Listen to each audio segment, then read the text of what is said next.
अरे क्या हो गया? जेडीएल सैंड की तरह फूं क्यों कर रहा है? हैं? अरे कुछ नहीं पापा। अरे बता ना, क्या परेशानी है? पापा मम्मी ने ना दिमाग खराब कर रखा है, कभी कुछ कभी कुछ। फोन पे बात कर रहा होता हूँ, पीछे से आके डिस्टर्ब करेंगी। दिखता नहीं है क्या उनको मैं फोन पे बात कर रहा हूँ? दिखता नहीं है क्या उनको मैं बिजी हूँ? आप बताओ, आप किसी से फोन पे बात कर रहे हो, बीच में आके कोई डिस्टर्ब करे तो कितनी इरिटेशन होती है। कंसंट्रेशन के साथ कोई काम कर रहा होता ना तो बीच में आ जाएंगी फोन लेके, अपना व्हाट्सएप सिखा दे। अरे नहीं है बस की यूज करना तो मत करो ना यूज, मुझे क्यों परेशान करती हो? कभी ब्रेड लिया, कभी धनिया लिया, कभी नींबू लिया, कभी ये कभी वो। एक साथ नहीं बोलेंगे, अलग अलग बोलेंगे सारे काम, मेरा टाइम वेस्ट करती है। मेरा तो मन ही नहीं करता इस घर में रहने का कभी कभार। सही कह रहे हो तो बिल्कुल। जब मैं तेरी उम्र का था ना तो मेरी माँ, तेरी दादी, वो भी ऐसी करती थी। बहुत परेशान रहता था मैं भी। मैंने भी सोच लिया था कि घर छोड़ के चले जाऊंगा। फिर वो बीमार पड़ गई। जिंदगी की दौड़ भाग में मालूम ही नहीं चला कब माँ बूढ़ी हो गई। तेरी उम्र का हूंगा मैं, और तब ज्यादा पैसे तो होते नहीं थे, बड़ा परिवार था, तो माँ का इलाज नहीं करवा पाए हम।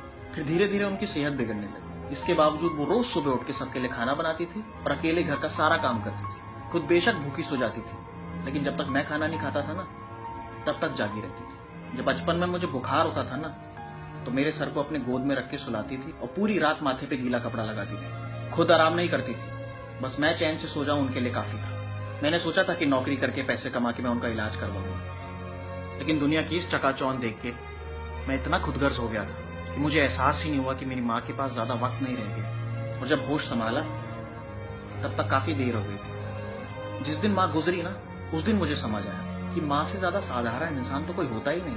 अपने बच्चों के लिए अपनी जान कुर्बान कर दी थी और बदले में कुछ नहीं मांगती। मेरे सामने उन्होंने अपना दम तोड़ा। उनके आखिरी शब्द आज तक मेरे कानों में गूंजते हैं। अपनी आखिरी सांस लेने से पहले उन्होंने बोला, बेटा अपना ख्याल रखना। उस दिन से आज तक कोई ऐसा दिन नहीं आया जब मैंने अपनी माँ को याद ना किया।